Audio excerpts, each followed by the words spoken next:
Dover Beach is an 1867 poem by the English author Matthew Arnold. Arnold was born in 1822, the son of a prestigious headmaster. He became a schools inspector in 1851, a job that required him to travel all over the country, and although he found the work dreary, the long journeys gave him considerable time to write.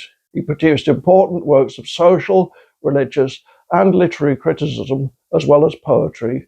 He died of a heart attack in 1888 at the age of 65. Nowadays, his output is usually seen as typical of the Victorian era and even derivative. Dover Beach is a notable exception. It deals with the decline of religion, which Arnold admired in some of its respects but didn't consider true. The poem's indeterminate viewpoint is deliberately unsettling, and it's matched by a growing anxiety about the fate of the world, as we say from experience to increasingly ominous experience. It begins with a nighttime scene inside a house somewhere on the Dover coast looking towards Calais. We only know there are at least two people present. The view is impersonally sketched and suggests order, serenity, and warm familiarity. The sea is calm tonight, the tide is full, the moon lies fair upon the straits. On the French coast the light gleams, it is gone. The cliffs of England stand glimmering and vast, out in the tranquil bay. One of those present then calls the other, or others, over. Come to the window, sweet as the night air, which is about as Victorian as it gets. The tone promptly darkens. Whoever's gone to the window has brought a different outlook, focused not on sight, but on sound. Listen, you hear the grating roar of pebbles, which the waves draw back and fling at their return of the high strand. Begin and cease, and then again begin with tremulous cadence slow, and bring the eternal note of sadness in.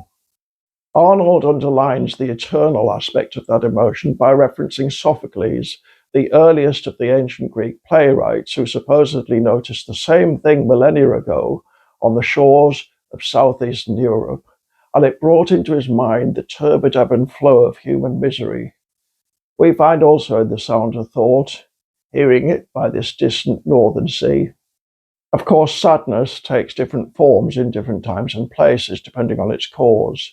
Arnold's sadness, and ours, has to do with something Sophocles couldn't have imagined, the disappearance of a way of looking at the world that, for all its faults, offered the comfort of an absolute morality and the hope of transcendent glory.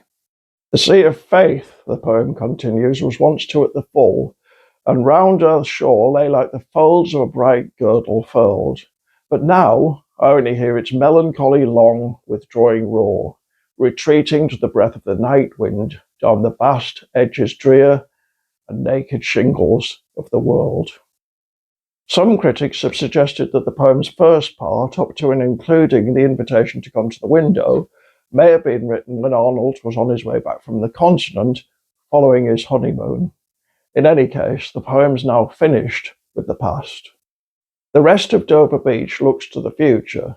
It begins with a pair of lovers, perhaps the same persons from the window scene earlier, but the mood has changed dramatically to the point where everything that makes life worth living is now in doubt, including love itself.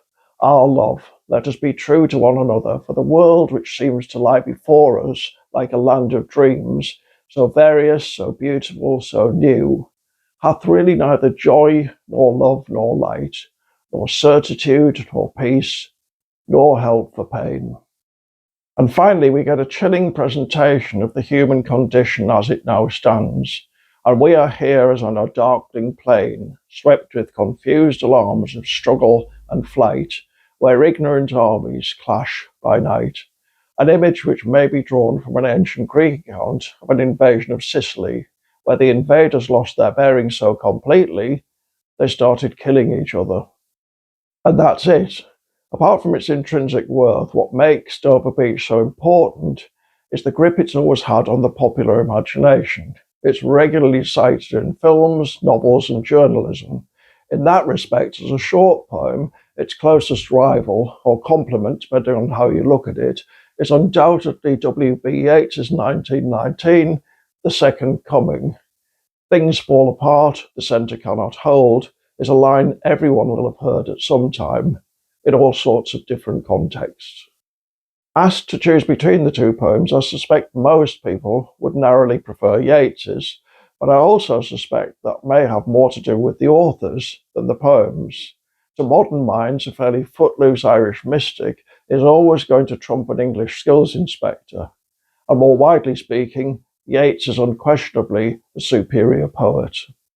To my mind, however, Dover Beach is the better of the two poems. Of all the cultural citations it's enjoyed over the last century and a half, I think the standout is Don Cupid's 1984 TV series, The Sea of Faith, which ranks alongside Kenneth Clarke's 1969 Civilization and Jacob Bronowski's 1973 The Ascent of Man as one of the BBC's best multi-episode documentaries. The BBC has very little interest in philosophy and religion nowadays, but it's still available on YouTube. And yes, I know we're getting off the subject. Time to go.